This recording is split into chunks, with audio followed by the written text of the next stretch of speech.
Today we're preparing spaghetti carbonara, super famous dish from Rome. And to do so, I already prepped the ingredients. Let's go over them one by one. So I have a fabulous guanciale already pre-cut, kind of coarse. And then I have Romano cheese, which I grated already, nice and thin. Romano cheese, I remind you, is a sheep milk cheese, is 8 months and up. And then we have a mixture of yolks and egg.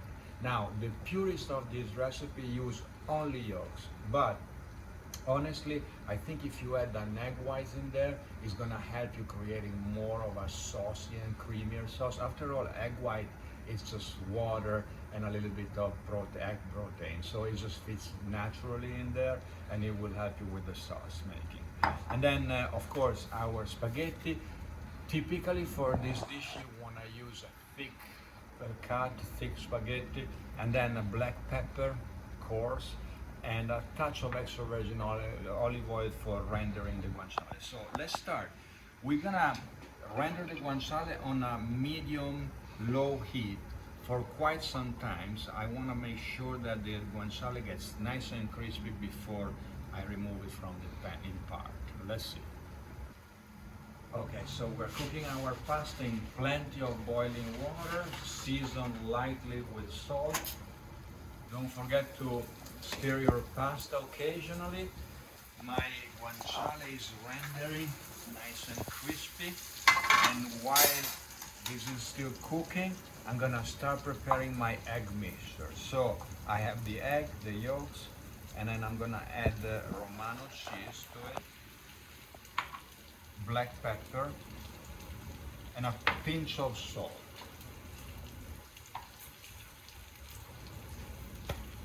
And then I'll stir it nicely like that. It's gonna get a little thick because of the amount of cheese that you need in there. I'm gonna add a little more. So to loosen it up, you wanna use some of the starchy pasta cooking water. So once you mix it really nicely like that, just take, say, a couple of ounces of water, wait 10 seconds so that it goes under the boiling point. It's not gonna cook my eggs like that, and then you just add it to it.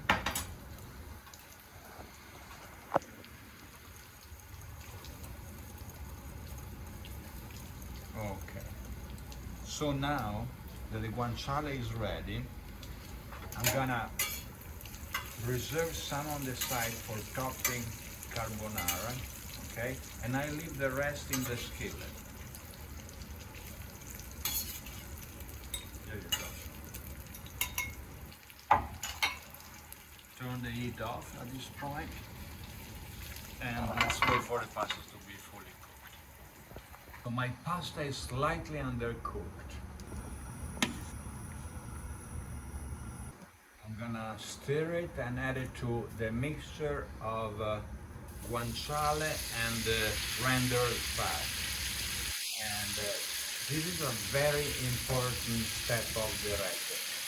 You want the skillet to be hot, but not extremely hot that would burn the pasta. Okay? And now we're gonna flavor the spaghetti just with the guanciale itself over very low heat.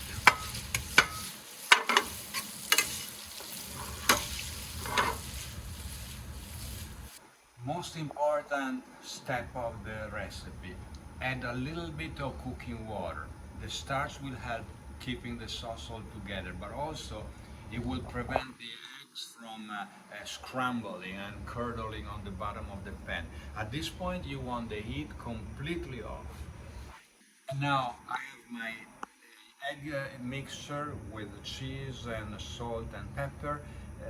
Before I add it to the spaghetti, I want to make sure that the pan is cool enough to not scramble the eggs. Super important. So you want to mix your spaghetti, let them release a little bit of the heat from the bottom, okay? Possibly you can add a little more pasta water to the bottom of the skillet, This is a super important step. And then you're gonna stir in the spaghetti. Remember, has to be fully cooked egg, but it doesn't have to be curled or scrambled. So you wanna keep it nice and smooth, okay? Coating your pasta. So we're gonna add it right now, like that. And you gently stir it in.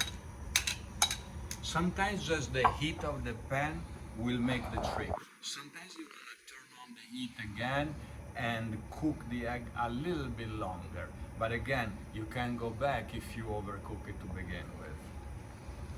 So let's see where we're at.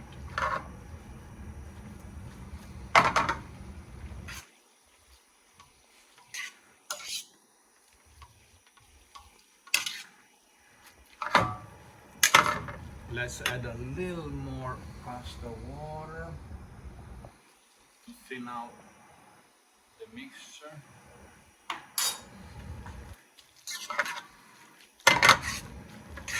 And as you can see, I had the perfect temperature to create a really nice creamy sauce, but without overcooking the eggs. This is exactly what you want to get.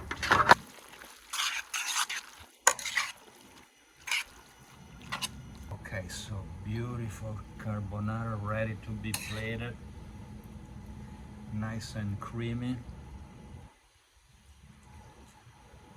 And at this point, I'm gonna do some of the egg mixture over the top with some guanciale.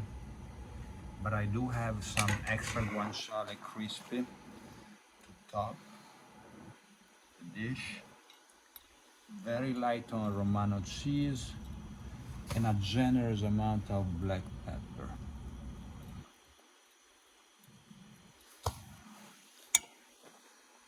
And here you have your carbonara.